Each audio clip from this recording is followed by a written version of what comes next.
નમસ્કાર મિત્રો, નેટની પરીક્ષાના પ્રશ્નપત્રોનું સોલ્યુશન મોટે ભાગે અંગ્રેજી અને હિન્દી ભાષામાં જ ઉપલબ્ધ છે, પરંતુ ગુજરાતીમાં આવો કોઈ વિડીયો નથી.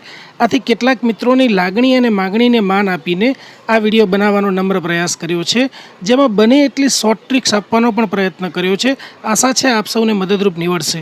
આ વિડીયોમાં જુલાઈ 2018ના પ્રશ્નપત્રના પ્રથમ 25 પ્રશ્નોનો સમાવેશ કર્યો છે. 26થી 50 પ્રશ્નોનો બીજો વિડીયો 1-2 દિવસમાં જ અપલોડ કરીશ અને બીજા 2-4 દિવસમાં સ્લેટની પરીક્ષાનું આવી રીતે પ્રશ્નપત્રનું સોલ્યુશન પણ આવશે.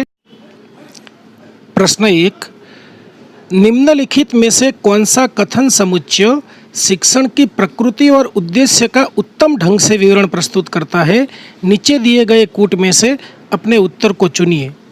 એટલે કે એવું કહે છે કે નીચે મુજબ આપેલા નિવેદનોનો કયો સમૂહ શિક્ષણનું સ્વરૂપ અને તેના ઉદ્દેશોનું શ્રેષ્ઠ વર્ણન કરે છે અને એને આપણે પસંદ કરવાના છે. જ્યારે પણ આવો પ્રશ્ન પૂછાય ત્યારે આપણે જોવાનું કે શ્યોર સાચા અને શ્યોર ખોટા કેટલા લાગે છે આપણને.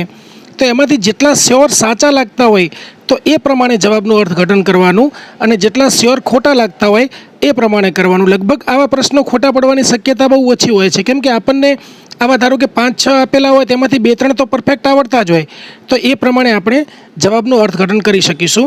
તો આપણે પહેલું જોઈએ, શિક્ષણ और अधिगम अविच्छिन्न रूप से संबंधित है. એટલે કે અધ્યયન અને અધ્યાપન અને અધ્યયન એટલે ભણતર એ એકીકૃત રીતે સંબંધિત છે. એટલે કે એ બંનેને અલગ ન પાડી શકાય. એટલે આ બિલકુલ સાચું છે. બીજું છે, શિક્ષણ और प्रशिक्षण के बीच कोई अंतर नहीं है. એટલે કે શિક્ષણ અને તાલીમ વચ્ચે કોઈ ફરક નથી. ખોટી વાત છે. શિક્ષણ અને તાલીમ વચ્ચે તો ફરક જ છે ને. ત્રીજું, समस्त शिक्षण का सरोकार छात्रों में कुछ प्रकार के रूपांतरण को सुनिश्चित करने से होता है. એટલે તમામ પ્રકારના શિક્ષણનો જે હેતુ છે એ વિદ્યાર્થીઓમાં કેટલાક પરિવર્તનોને સુનિશ્ચિત કરવા માટેનો છે. એ બી સાચું છે. ચોથું જોઈએ, समस्त अच्छा शिक्षण प्रकृति में औपचारिक होता है. બધું સારું શિક્ષણ છે એ સ્વાભાવિક હોય છે. બધું સારું શિક્ષણ સ્વાભાવિક નથી હોતું, પણ એમાંથી મોટા ભાગનું કેળવેલું હોય છે. એટલે આ ખોટું છે. તો આપણને ખ્યાલ જનરલી આ 4 જોશો તો એ આવી જશે. 5મું જોઈએ કે શિક્ષક એક વરિષ્ઠ વ્યક્તિ હોતા હે. આ ખોટું છે. શિક્ષક હંમેશા વરિષ્ઠ વ્યક્તિ હોય એવું ના બને. અને છેલ્લું છે, શિક્ષણ એક સામાજિક કૃત્ય है जबकि अधिगम एक व्यक्तिगत કૃત્ય है. સાચી વાત છે કે શિક્ષણ એ એક સામાજિક ક્રિયા છે, જ્યારે ભણતર અથવા અધ્યયન એ વ્યક્તિગત ક્રિયા છે. બિલકુલ સાચી વાત છે. એટલે આપણને ખબર પડી ગઈ કે 3 સાચા છે. બરાબર, A, C અને F એ 3 સાચા છે. તો જોઈ લઈએ જવાબ A, C અને F. પણ આપણે એવું ના જોઈએ, ધારો કે આ 2 છેલ્લા છે અને આપણે જોઈ લીધા. બરાબર, તો 2 આપણને ખ્યાલ આવી ગયો કે આ 2 5મું અને 6ઠું, તો 5મું ખોટું છે અને 6ઠું સાચું છે. તો એના ઉપરથી આપણને ખબર પડી જશે કે સાચા જવાબમાં E આવશે. બરાબર, અને F વાળો છે, બરાબર, E છે એ ખોટા જવાબમાં આવશે. એટલે આ તો જવાબ આવશે જ નહીં. આમાં E છે એટલે આ પણ નહીં આવે. અને F સાચો છે તો આમાં F નથી. એટલે એ ખાલી 2 આવડતા હોય તો પણ આપણે જવાબ સુધી પહોંચી શકીશું. प्रश्न 2, अधिगमकर्ता की निम्नलिखित में से कौन सी विशेषता शिक्षण की प्रभाव उत्पादकता से अत्यंत रूप से संबंधित है? તો અધ્યેતાની એટલે કે વિદ્યાર્થીની કઈ વિશેષતા શિક્ષણની પ્રભાવ ઉત્પાદકતાથી અત્યંત રૂપે સંબંધિત છે, બહુ નજીકથી સંબંધિત છે? તેમાં આપણે જોઈએ, પહેલું છે અધિગમકર્તા કા પૂર્વ અનુભવ. એટલે કે અધ્યેતાનો આગળનો અનુભવ. બિલકુલ સાચું છે. અધિગમકર્તા કે અભિભાવકો કા શૈક્ષિક પ્રસ્તર, એના અભિભાવકોનું સ્તર કેવું છે એનું કોઈ અર્થ નથી. અધિગમકર્તા કે સારથી સમૂહ, એની પણ કોઈ જરૂર નથી. પરિવાર કા આકાર जिसका अधिगमकर्ता एक अंग है, આની પણ જરૂર નથી. એનો મતલબ એમ કે આ પહેલું જે છે એ સાચું છે. प्रश्न 3, नीचे दिए गए 2 समुच्चयों में समुच्चय 1 में शिक्षण विधियाँ इंगित की गई है. એટલે કે જે એક છે ભાગ એની અંદર શિક્ષણ વિધિઓ આપવામાં આવી છે અને બીજી વિધિ છે એની અંદર સફળતા કે પ્રભાવ ઉત્પાદકતાની મૂળ આવશ્યકતાઓ આપવામાં આવી છે. तो અહીંયા આપણને ખબર પડી જાય છે કે इन दोनों समुच्चयों को सुमिलित कीजिए और नीचे गए कूट में से अपने उत्तर को चुनिए। तो હવે આપણે આ બેમાંથી सम्मिलित કરવાનું છે। આવો જ્યારે પ્રશ્ન આવે ને ત્યારે આપણે ખાસ જોવાનું કે આપણને જે સૌથી સાચો આવડતો હોય તો એના ઉપરથી આપણે એનો જવાબ આપી શકીએ। જેમ કે આ પહેલું છે व्याख्यान देना, तो प्रतिपुष्टि सहित लघु पदों में प्रस्तुति आपन नहीं आवे। बड़ी संख्या में विचारों का प्रस्तुत करना आपन नहीं आवे। स्पष्ट भाषा में विषय वस्तु का संप्रेषण आवशे। आगळ जोई लीए बीजू कई होय तो शिक्षण उपकरणों का उपयोग आपन नहीं आवे। प्रतिभागियों में प्रकरण आधारित भागीदारी आपन नहीं आवे। एटले पहेलानुं व्याख्यान देना एनो जवाब आवशे कि स्पष्ट भाषा में विषय वस्तु का संप्रेषण।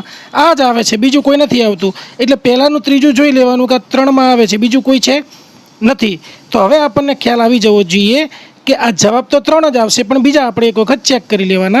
तो बीजामां जोईए कि समूह में चर्चा, तो समूह में चर्चा 5मुं छे। तो अहींया आगळ जोईए प्रतिभागियों में प्रकरण आधारित भागीदारी, तो आ पण साचुं छे, बराबर छे। विचारावेश प्रक्रिया आ त्रीजुं छे, तो एनी सामे 2 छे। तो जोईए बड़ी संख्या में विचारों को प्रस्तुत करना, एटले आ पण साचुं छे।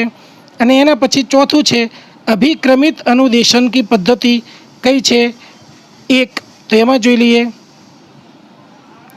तो प्रतिपुष्टि सहित लघु पदों में प्रस्तुति। एटले आपने ख्याल आवी गयो छे कि आ 4 जे छे ए सामसामेना साचा छे, एटले जवाब आवशे 3। प्रश्न 4, नीचे दी गई मूल्यांकन प्रक्रियाओं में से उसकी पहचान कीजिए। उसको निर्माणात्मक मूल्यांकन कहा जाता है। नीचे दिए गए कूट का प्रयोग करते हुए अपने उत्तर को चुनिए। आवो જ્યારે પ્રશ્ન આવે ત્યારે આપણે જોઈ લેવાનું કે સાચા જવાબો કયા કયા છે એને આપણે બાજુમાં મૂકી દેવાના, તો આપણને એના ઉપરથી ખ્યાલ આવી જશે। જનરલ એક આપણે શિક્ષક છીએ તો એ શિક્ષક તરીકે જ્યારે આપણે વિચારીશું ત્યારે આપણને ખબર પડી જશે કે ક્લાસમાં આ સારું છે કે આ વધારે સારું છે, મૂલ્યાંકનની પ્રક્રિયા કેવી હોવી જોઈએ, આ વધારે યોગ્ય છે કે આ વધારે યોગ્ય છે। જ્યારે આપણે પોતે આપણી અંદર તુલનાત્મક દ્રષ્ટિએ અધ્યયન કરીશું, આપણી જાતને પ્રશ્ન પૂછીશું, ત્યારે આપણને આ પ્રશ્નનો જવાબ ઓટોમેટિકલી મળી જશે। પહેલું છે कि शिक्षक पाठ्यक्रम का कार्य पूरा करने के बाद छात्रों को ग्रेड देता है। आवो कोई ग्रेड आपता नहीं एटले आ खोटुं आवशे। बीजू, शिक्षक कक्षा में छात्रों के साथ अंतःक्रिया के दौरान सुधारात्मक प्रतिपुष्टि प्रदान करता है, फीडबैक आपे छे, साचुं छे। त्रीजू, शिक्षक इकाई परीक्षण में छात्रों को अंक देता है, आ खोटुं, बराबर। डी, शिक्षक कक्षा में ही छात्रों को संदेहों को स्पष्ट करता है, बराबर छे, संदेहों ने स्पष्ट करे, शंकाओं समाधान करे छे। ई, छात्रों के समग्र निष्पादन के बारे में प्रत्येक 3 माह के अंतराल पर अभिभावकों को रिपोर्ट किया जाता है, आ पण खोटुं छे। अने एफ, शिक्षक प्रश्न उत्तर सत्र के माध्यम से अधिगमकर्ता की अभिप्रेरणा में वृद्धि करता है, आ पण बराबर छे। એટલે એફ સાચું છે, ડી સાચું છે અને બી સાચું છે। તો આ 3 સાચા મળ્યા એટલે જોઈ લઈએ બી, ડી અને એફ, એટલે આ ચોથું જે છે એ સાચું છે। પ્રશ્ન 5, પહેલું અભિકથન છે, समस्त शिक्षण का उद्देश्य अधिगम को सुनिश्चित करना होना चाहिए। बिल्कुल साचुं छे, आ शिक्षणनो मूळ हेतु छे। अने एना उपर तर्क आप्युं छे, रीजन कि समस्त अधिगम शिक्षण का परिणाम होता है, आ साचुं नहीं। तो हवे आपणे जोईए कि कयुं छे, ए और बी, आ बी नहीं आवे, आ पण नहीं आवे, बराबर। हाँ, ए सही एटले कि विधान साचुं छे पण एनो तर्क जे छे ए खोटो छे, एटले जवाब आवशे 3। प्रश्न 6 आ पण जोडकું છે। आवो જ્યારે प्रश्न आवे त्यारे एवुं करवानुं कि एक बाजुनी जे साइड छे, पहली साइड, एना जेटला 4-5 जे आप्या होय एने वांची जवाना। मौलिक शोध, बराबर, तो एना उपरथी वांची जवाना। एनी सामेनी साइड छे एना पछी आपणे एक एक वांचता जईशुं तो आपणने ख्याल आवी जशे कि कयानी सामे कयुं आवशे, बराबर। तो पहेलुं छे मौलिक शोध, तो एनो हस्तक्षेप से अनुभूत प्रभाव का पता लगाना नहीं आवे। सिद्धांत निर्माण के माध्यम से प्रभावोत्पादक व्याख्या का विकास करना, आ आवशे। एटले आपणने आ साचुं लाग्युं छे। तो एनी सामे शुं आव्युं, 2 आव्युं। तो अहींया जोईए एनी सामे 2 कयामां आवे छे, तो पहेलामां आवे छे। तो हवे जोईए बीनी सामे 4 आवे छे, तो आ बी छे, बराबर। व्यवहत शोध छे, तो यानी सामे 4 आवे छे। विभिन्न स्थितियों में उपयोग के लिए सिद्धांत की प्रयोज्यता की खोजबीन करना, बराबर छे। एना पछी शुं छे? क्रियात्मक शोध। तो क्रियात्मक शोधमां त्रीजुं शुं आप्युं छे? तो त्रीजानुं त्रीजुं आप्युं छे, बराबर। तो शुं छे? हस्तक्षेप के उपयोग के माध्यम से प्रचलित स्थिति में सुधार लाना, बराबर। तो हवे आपने ख्याल आई गयो। हवे चौथुं पण छेवटे जोई लेवानुं के कदाच खोटुं होय तो આપણે ફરીથી જોઈ શકીએ। મૂલ્યાંકન પરક શોધ, તો હસ્તક્ષેપ કે અનુભૂત પ્રભાવ કા પતા લગાના, આ પણ સાચું છે। એટલે આપણે ચારે ચારને પહેલું એક આપણને પકડાઈ જાય કે આ સાચું છે અને એની સામે એ એકમાં જ ઉત્તર આવે છે, તો આપણે એ ટ્રાય કરવાનો કે કેમ કે આ નીચે બીજામાં પણ ઉત્તર હતો પણ આ પહેલું ટ્રાય કરતાં આવી ગયો, બરાબર। તો આપણે આ રીતે જ્યારે ટ્રાય કરીશું તો આપણને બધા જ પ્રશ્નોના જવાબ સાચા નહીં આવડતા હોય, પણ તેમ છતાં કેટલાક જો પરફેક્ટ આવડતા હશે ને તો પણ એના આધારે આપણે નિષ્કર્ષ સુધી પહોંચી શકીશું। प्रश्न 7, क्रियाकलापों के निम्नलिखित समुच्चयों में से कौन सा समुच्चय क्रियात्मक शोध रणनीति का चक्रीय प्रकृति को इंगित करता है? એટલે કે અહીંયા આપણને જોવાનું છે કે જે એક્શન રિસર્ચ છે, ક્રિયાત્મક સંશોધન, એની અંદર આપણે જોવાનું છે કે જે એની જે સાયક્લિક નેચર છે એને આ જે પ્રવૃત્તિઓ છે એને આપણે કયા ક્રમમાં લઈશું તો યોગ્ય ગણાશે। આ જે ક્વેશ્ચન છે નેટમાં ઘણી વખત રિપીટ થયો છે। તો સૌથી પહેલાં આપણે કોઈ પણ કાર્ય જે હોય કે કોઈ પણ સંશોધન, ક્રિયાત્મક સંશોધન હોય તો સૌથી પહેલાં આપણે પ્લાન કરીએ, બરાબર। એટલે પ્લાન એટલે નિયોજન, આયોજન, બરાબર। પછી એક્ટ, જે આપણે પ્લાન કર્યો હોય એ મુજબ આપણે જે કામગીરી ચાલુ કરીએ, બરાબર। પછી છે પ્રેક્ષણ કરના એટલે કે ઓબ્ઝર્વેશન, અને એના પછી શું આવે? રિફ્લેક્ટ, ગહન ચિંતન કરના। એટલે આ જે ચોથો છે નિયોજન, ક્રિયાન્વિતિ, પ્રેક્ષણ કરના અને ગહન ચિંતન કરના, એટલે આના ઉપરથી આપણને ખ્યાલ આવશે કે આ ચોથો જવાબ સાચો છે। प्रश्न 8, शोध पदों का निम्नलिखित में से कौन सा क्रम वैज्ञानिक विधि के निकटस्थ है? એટલે આપણને જે સંશોધનના સ્ટેપ્સ આપ્યા છે એ વૈજ્ઞાનિક પદ્ધતિથી નજીક, એટલે કે કયા સ્ટેપ્સ છે એ વૈજ્ઞાનિક પદ્ધતિથી નજીક છે। તો જોઈએ આપણે પહેલું છે કે समस्या का प्रस्तावित समाधान, समाधान के परिणामों को निगमित करना, समस्या की स्थिति को अनुभूत करना। એટલે આપણે સમસ્યાની સ્થિતિને ઓળખ્યા પહેલાં તો એના પરિણામો ઉપર આવી જઈએ, એટલે પહેલું તો ખોટું આવશે।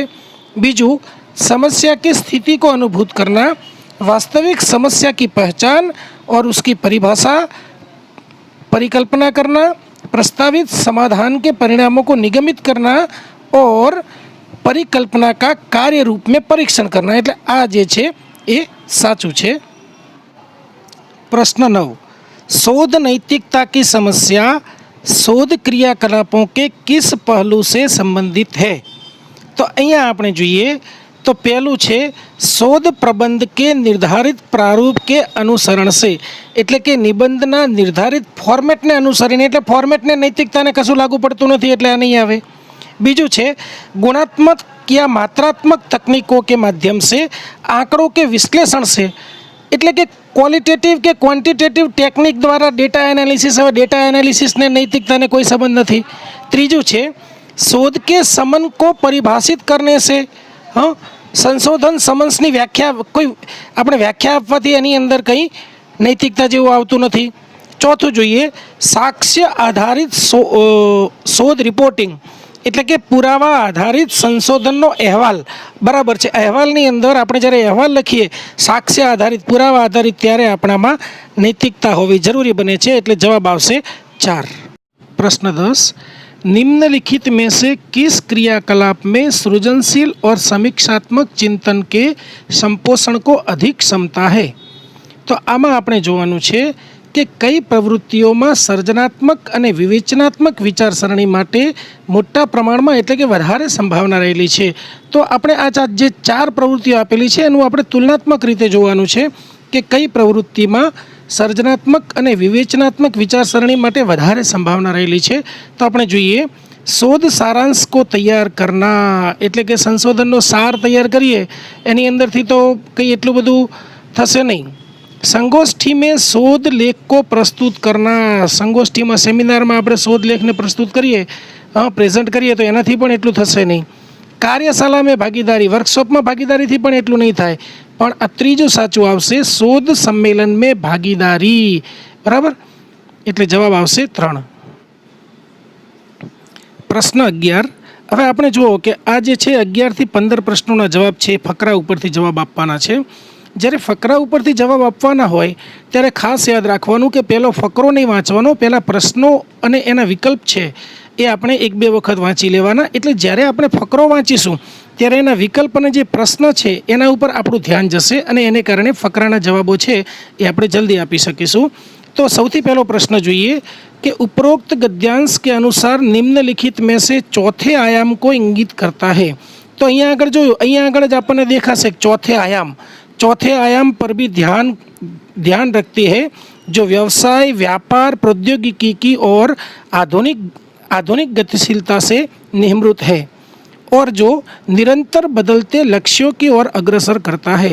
हमारा यह मानना है कि इस चौथे आयाम के संदर्भ में जनता की आकांक्षाओं में निरंतर हो रहे परिवर्तन जनता की आकांक्षाओं में निरंतर हो रहे परिवर्तन, वैश्विक संदर्भ में अर्थव्यवस्था तथा सामरिक महत्व वाले हित के परिप्रेक्ष्य में प्रौद्योगिकीय शक्तियाँ विशेष रूप से महत्वपूर्ण हैं।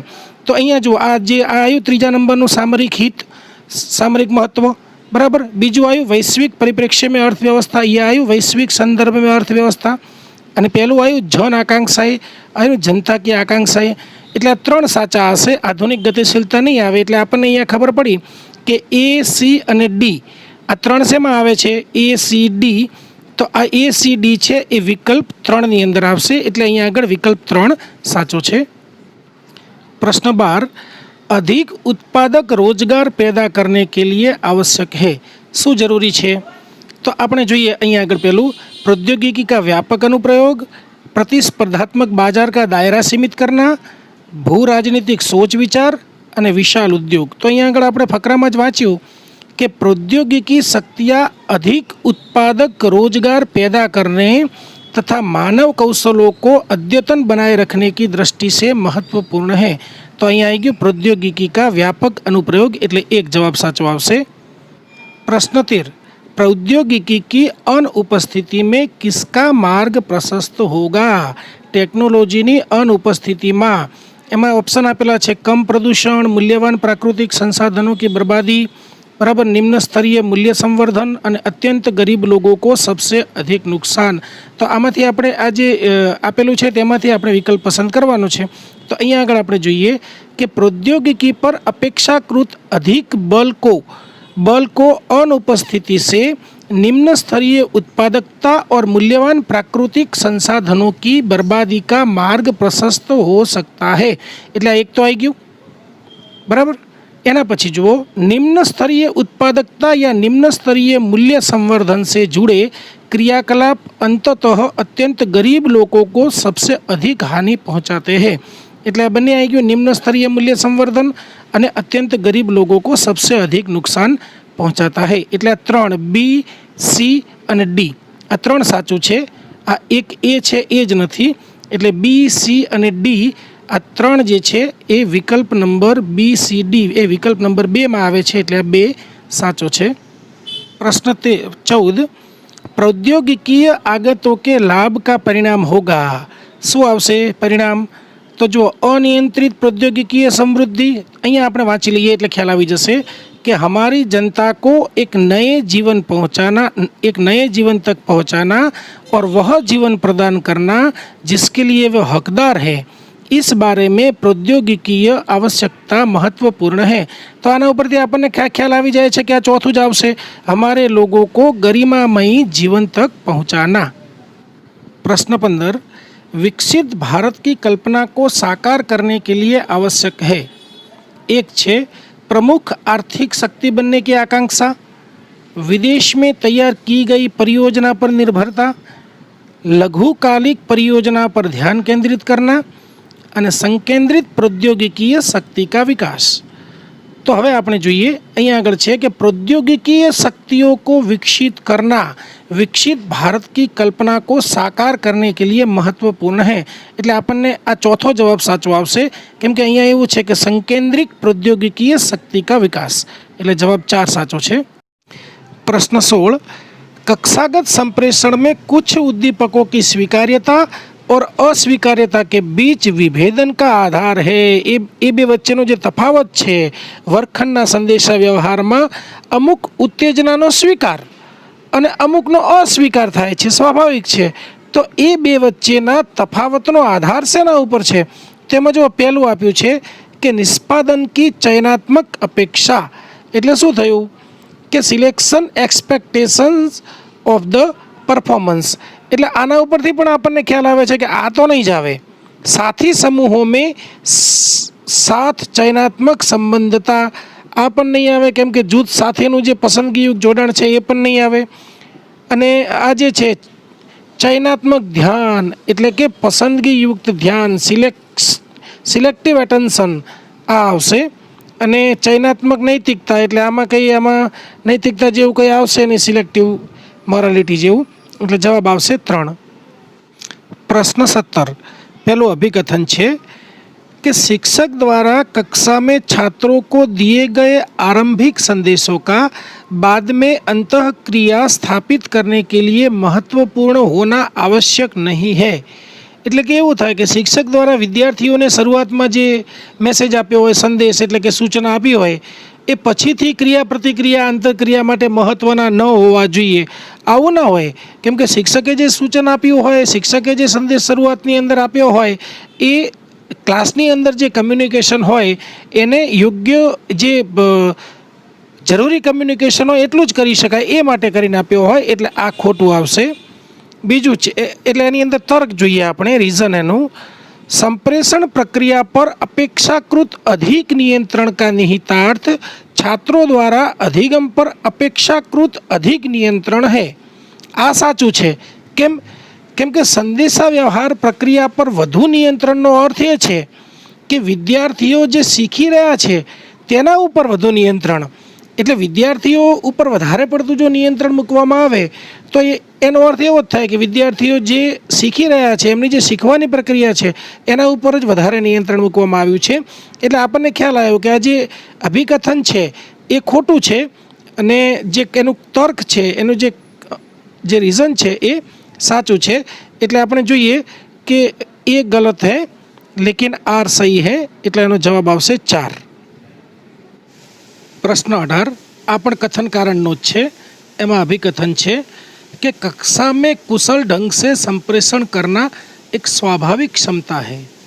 एटले के वर्गखंडमां सारी रीते वातचीत करवी, कुशल कम्युनिकेशन करवुं ए स्वाभाविक क्षमता छे, पण एवुं नथी। आ एक स्वाभाविक क्षमता नथी, एने केळववी पण पड़े छे। आपणे बीएड ने आ बधा कोर्स करीए छीए ने, एटले वर्गखंडमां सारी रीते वातचीत करवा माटे, कुशल कम्युनिकेशन माटे एने केळववी पड़े छे क्षमता ने, एटले आ विधान खोटुं आवशे। हवे आपणे तर्क जोईए। कक्षा में प्रभावी शिक्षण के लिए संप्रेषण प्रक्रिया का ज्ञान आवश्यक है।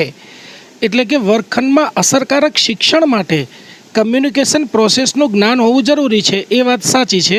एटले अहींया आपणे जोयुं के कथन छे ए खोटुं छे, ज्यारे एनुं तर्क छे ए साचुं छे, एटले ए गलत है लेकिन आर सही है, एटले आमां पण जवाब आवशे 4।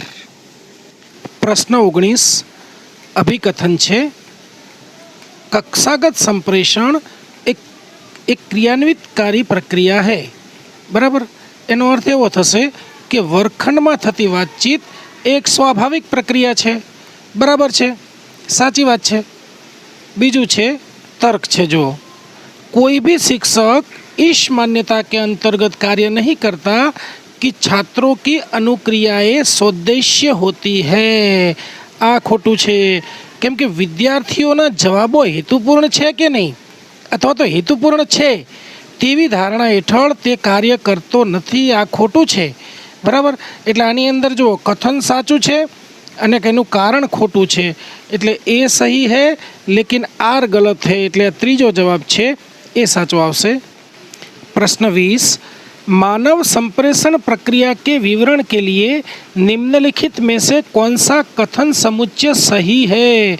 नीचेनामांथी कया कथन साचा छे? बराबर, मानव संदेशा व्यवहारनी प्रक्रियाना वर्णन माटे नीचेना जे निवेदनो आपेला छे एमांथी कयो समूह साचो छे, एमांथी केटला साचा छे? तो आपणे एक पछी एक जोईए।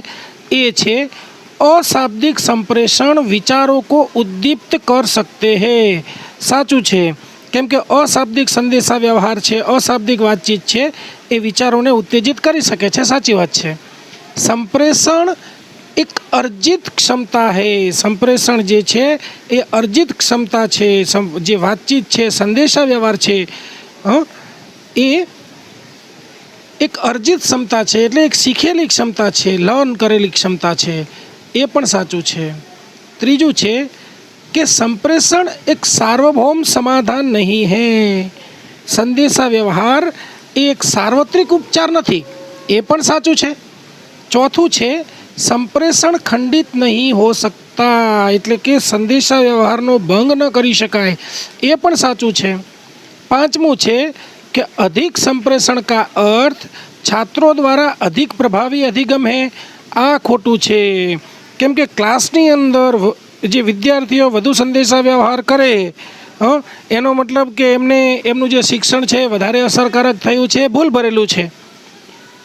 छठ्ठू, कक्षागत संप्रेषण के माध्यम से सीखे हुए का मूल्य छात्रों के लिए महत्वपूर्ण नहीं है। आ पण बिल्कुल खोटू छे, केम के वर्गखंडना संदेशा व्यवहार जे शीखवामां आवे छे ए एनुं कोई विद्यार्थीओ माटे एनुं कोई मूल्य नथी एवुं ना होय ने। जो एनुं मूल्य ज ना होय तो आखी प्रक्रिया ज खोटी छे। एटले आ पांचमું અને છઠ્ઠું ई અને एफ ए बंने खोटा आवशे। ए बी सी डी 4 साचा छे, तो अहींया आगळ विकल्पमां जोईए तो त्रीजो विकल्प साचो छे। प्रश्न 21 श्रृंखला एटले के श्रेणी छे। अहींया આપણે જોઈશું તો ખ્યાલ આવશે કે જો 1, 5, 15 ને 29, તો અહીંયા આગળ આપણને ખ્યાલ છે કે -1 થી કરી અને 29 સુધીમાં, એટલે કે બંને વચ્ચેનું અંતર બહુ ઓછું જ છે। એટલે આપણે શું કરીશું કે એની વચ્ચેનો અંતર, એની વચ્ચેનો ડિફરન્સ લઈ લઈશું, બે અક્ષર વચ્ચેનો। તો અહીંયા આગળ આપણે જોઈએ તો આ -1 અને આ 5 એ બે વચ્ચેનો ડિફરન્સ થાય છે 6। અહીંયા જોઈએ કે આ 5 અને 15 આ બે વચ્ચેનો ડિફરન્સ થાય છે 10। એવી જ રીતે 15 અને 29 આ બે વચ્ચેનો ડિફરન્સ થાય છે 14। તો અહીંયા આપણે જોઈશું કે જુઓ, પહેલામાં 6નો તફાવત આવ્યો, બીજામાં 10નો તફાવત આવ્યો, ત્રીજામાં 14નો તફાવત આવ્યો, એટલે કે તફાવત 4 વધતો જાય છે। 6માં 4 ઉમેરીએ એટલે 10, 10માં 4 ઉમેરીએ એટલે 14, તો હવે 14માં 4 ઉમેરીશું એટલે 18 થશે। એટલે આ 29ની અંદર આપણે 18 એડ કરીશું એટલે જવાબ આવશે 47। એટલે સાચો જવાબ છે 2, 47। પ્રશ્ન 22 આ પણ શ્રેણીનો પ્રશ્ન છે। હવે અહીંયા આગળ આપણે શ્રેણીને જોઈશું। મેં અહીંયા આગળ નીચે લખી છે શ્રેણી, તો અહીંયાથી તમને ખ્યાલ આવશે કે આ શ્રેણી ઉપરથી આપણે જોઈશું એટલે આપણને અંદાજો આવી જશે। અહીંયા જુઓ, પહેલો અક્ષર સૌ પ્રથમ જે બધા જ જે જોડકા આપેલા છે એના પહેલા અક્ષર જોઈએ તો જો અહીંયા એ અને ડી વચ્ચે 3નો ડિફરન્સ છે। એવી રીતે જેમ જેમ આપણે આગળ જઈએ છીએ એમ એક એકનો ડિફરન્સ વધતો જાય છે। જુઓ, પહેલાં 3 હતો, પછી અહીં 4નો, 5નો, 6નો, 7નો। એવી રીતે નીચે જોઈએ તો હવે આપણે જોઈએ બીજા અક્ષર જે છે એનો, તો બી અહીંયા આગળ બીજો છે ને અહીંયા આગળ જી બીજો છે। તો બી અને જી વચ્ચે જે ડિફરન્સ છે 5નો છે, એના પછી 6નો આવે છે, એના પછી 7નો આવે છે, 8નો આવે છે, 9નો આવે છે। એટલે આપણને ખ્યાલ આવી ગયો કે આમાં પણ એક ડિફરન્સ ક્રમશઃ વધતો જાય છે। હવે એવી રીતે આપણે જોઈએ જે છેલ્લો અક્ષર છે ડી, તો એમાં ડી અને કે એની વચ્ચે 7નો ડિફરન્સ છે। તો અહીંયા આગળ 7 પછી 8 આવ્યો, 9 આવ્યો, 10 આવ્યો, 11 આવ્યો, એટલે ડિફરન્સ દરેક અક્ષરોમાં ક્રમશઃ વધતો જાય છે। તો હવે આપણે એવી જ રીતે જોઈએ કે જે અહીંયા આગળ આપણે જોયું તો જવાબ આ આવશે ZKW। તો આ જવાબ સાચો છે, ZKW જવાબ 3। હવે પ્રશ્ન 23 જોઈએ તો જો, यदि वाराणसी का कूट, आ जे वाराणसी आपेलू है एनु कूट जो આવી રીતે લખાય છે तो कोलकाता का कूट क्या होगा। तो हवे आपणे જોઈએ આના માટે કે અહીંયા આગળ મેં લખી નાખ્યું વારાણસી અને અહીંયા આગળ એની સામે આપેલું હતું એ। તો અહીંયા આપણે જોઈશું તો ખબર પડશે કે અહીંયા પહેલો વી છે, તો અહીંયા આગળ પહેલો ડબલ્યુ છે, એટલે વીમાં 1 ઉમેર્યો એટલે વી પછીનો અક્ષર ડબલ્યુ। પછી એવી રીતે ક્રમશઃ બધા અક્ષરોમાં પહેલાં 1 ઉમેર્યો, પછી 2, 3, 4, 5, 6, 7 અને 8 એમ એક અક્ષર એની અંદર ઉમેરતા ગયા। તો એવી રીતે આપણે જો આનું કરવું હોય કોલકાતાનું, તો જો કોલકાતામાં પહેલો કે છે, બરાબર, તો પછી કે છે તો કે પછી શું આવશે, એલ આવે।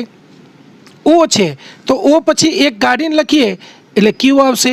તો અહીંયા આગળ આપણે જોઈએ એલ ક્યુ, તો અહીંયા આગળ એલ ઓ છે એટલે આ તો આવશે નહીં, આ એલ ક્યુ એટલે ચોથો જવાબ સાચો થઈ જશે, આખું ચેક કરવાની જરૂર જ નથી. प्रश्न 24 ब्लड रिलेशन नो बहुत सरस क्वेश्चन है. एक महिला ने अपने पति से राकेश का परिचय कराते हुए कहा. एक महिलाए एना पति ने कहूँ राकेश नो परिचय आप्यो. केवी रीते आप्यो छे कि इसके भाई के पिता એટલે કે તેના ભાઈના પિતા પપ્પા मेरे दादा के इकलौते पुत्र है. એટલે બહુ સરસ ખબર પડી ગઈ કે એના ભાઈના પિતા છે એ મારા દાદાના ઇકલौता પુત્ર છે, એટલે કે એના પિતા છે એ જ એના ભાઈના પિતા થયા, એટલે કે એ બંને વચ્ચેનો સંબંધ છે ભાઈ બહેનનો થયો, એટલે આ 3 છે એ જવાબ સાચો આવશે. પ્રશ્ન 25 બહુ ઇન્ટરેસ્ટિંગ ક્વેશ્ચન છે. બે સંખ્યાઓનો જે રેશિયો છે એ 2:5 છે. જો બે સંખ્યાઓમાં 16 ઉમેરવામાં આવે બંને સંખ્યાઓમાં તો એમનો જે રેશિયો છે એ 1:2 થઈ જશે. અહીંયા આગળ જોઈએ આપણે, મેં જે સાચો જવાબ છે એ પ્રમાણે જ લીધા છે એટલે આખો સમજવામાં ટાઈમ ના લાગે.